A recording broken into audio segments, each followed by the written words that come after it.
masalah politik juga tidak lepas dari sorotan, terutama konstruksi politik kita yang memang memerlukan banyak catatan, banyak kajian, penyelarasan, dan banyak masukan untuk perbaikan-perbaikan ke depan. Dalam konteks ini yang menjadi sorotan khususnya dalam ruang legislasi, di legislatif. Pun demikian di eksekutif dalam konteks yang berbeda. Sorotan terkait dengan legislatif, saya kira beragam bentuk masukan telah ditampilkan. Tapi pada intinya, masyarakat belum menemukan satu ruang komunikasi yang efektif dari rakyat ingin menyalurkan masukan kepada wakilnya. Dan ditemukan satu jarak yang sangat jauh dari gerbang sampai ruangan. Belum sampai ruangan pun di dalamnya beragam bentuk testimoni yang ditampilkan oleh wakil rakyat itu sendiri. Yang menyampaikan bahwa dinginnya AC, kursi yang empuk, kadang-kadang membawa suasana kantuk yang dalam. Bisa digambarkan dengan jarak yang demikian jauh itu bagaimana suara-suara masyarakat, rakyat yang mewakilkan kepentingannya, bukan kedaulatannya. Karena kedaulatan tentu tidak bisa diwakilkan pada siapapun dari setiap warga negara Indonesia ini. Tapi kepentingan yang harus diserap sebagai aspirasi ini terasa jauh untuk didengar, terasa sulit untuk disimak. Maka ada baiknya, saya kira, desain bentuk bangunan yang dulu disiapkan untuk Ganevo oleh Bung Karno itu, yang memberikan makna keterbukaan, serapan aspirasi, kemudian harapan-harapan yang menghijau, sesuatu yang baru untuk kebaikan bangsa yang menyatu, akan lebih baik bila diusulkan secara praktis, dibukanya ruang komunikasi. 1 bulan 1 kali, dari daftar masyarakat yang alih-alih menuliskan dengan demonstrasi untuk izin, lebih baik dibuka pagar itu, didaftar dalam sebulan berapa yang ingin menyalurkan komunikasi dari aspirasi mereka, diberikan jadwal yang tetap untuk ditemui, diberikan rekaman yang bagus, dipublikasikan hasilnya, diupdate progresnya. Saya kira itu akan lebih efektif. Para rakyat yang mewakilkan aspirasinya, kemudian disampaikan dengan jadwal yang terukur, diterima dengan baik. Masyarakat tidak harus membawa sesuatu yang membahayakan, apalagi membawa alat-alat yang dapat merusak. Pintu dibuka, ruang diberikan, didengar aspirasi. Ini akan lebih efektif dibandingkan mungkin ada dana taktis yang harus datang ke masyarakat, menyerap aspirasi, berikan kesempatan mereka untuk datang yang memberikan kontribusi langsung berupa pemikiran, aspirasi, atau keluhan yang memang selayaknya untuk didengar. Itu akan lebih efektif.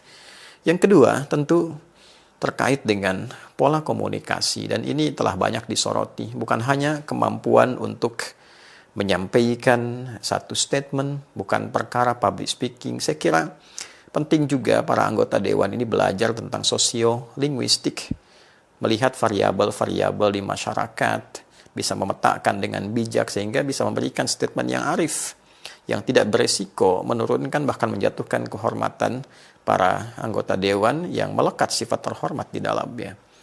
Ini penting. Dan yang ketiga, saya kira ini persoalan mendasar dan cukup dalam. Dan ini butuh kajian yang lebih lagi.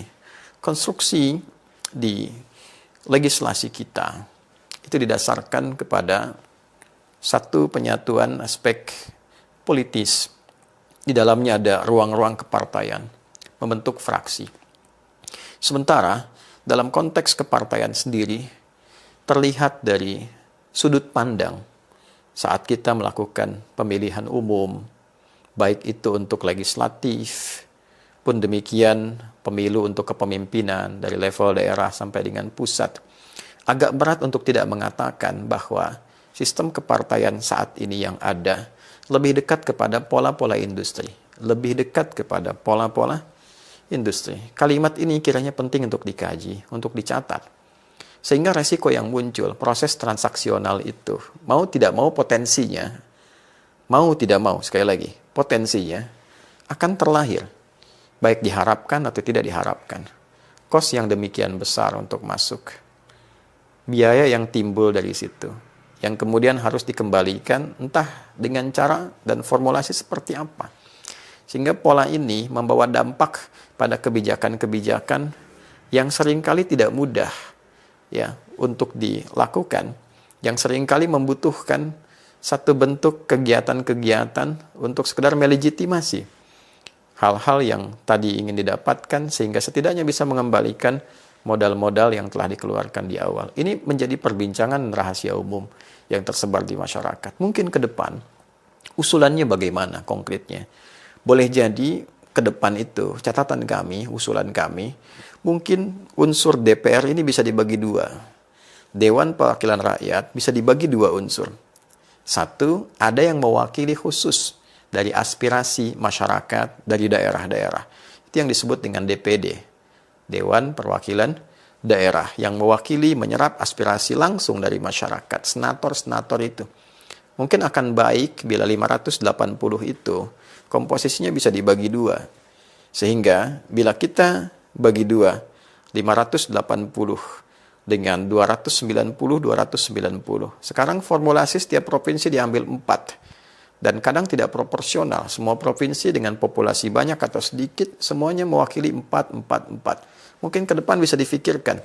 290 orang dibagi 38 provinsi dengan dasar proporsi yang jelas, populasi yang banyak, memberikan perwakilan yang cukup proporsional, dikonsep sehingga menyerap nanti kualifikasinya di masyarakat, bukan sekedar memilih tokoh, siapapun punya peluang.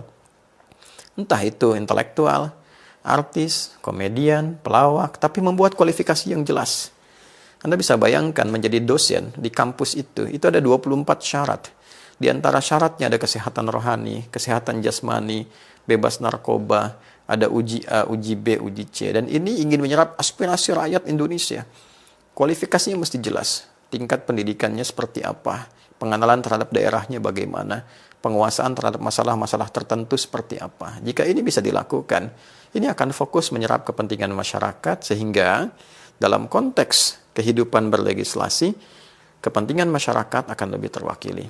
290 lebihnya, ini bisa dinamakan dengan DPP, Dewan Perwakilan Partai. Jadi DPR dibentuk dari DPD dan DPP. DPP inilah nanti yang memiliki fokus yang tinggi dalam konteks politik untuk melakukan check and balance dalam kepentingan politik dengan eksekutif dari segi politik.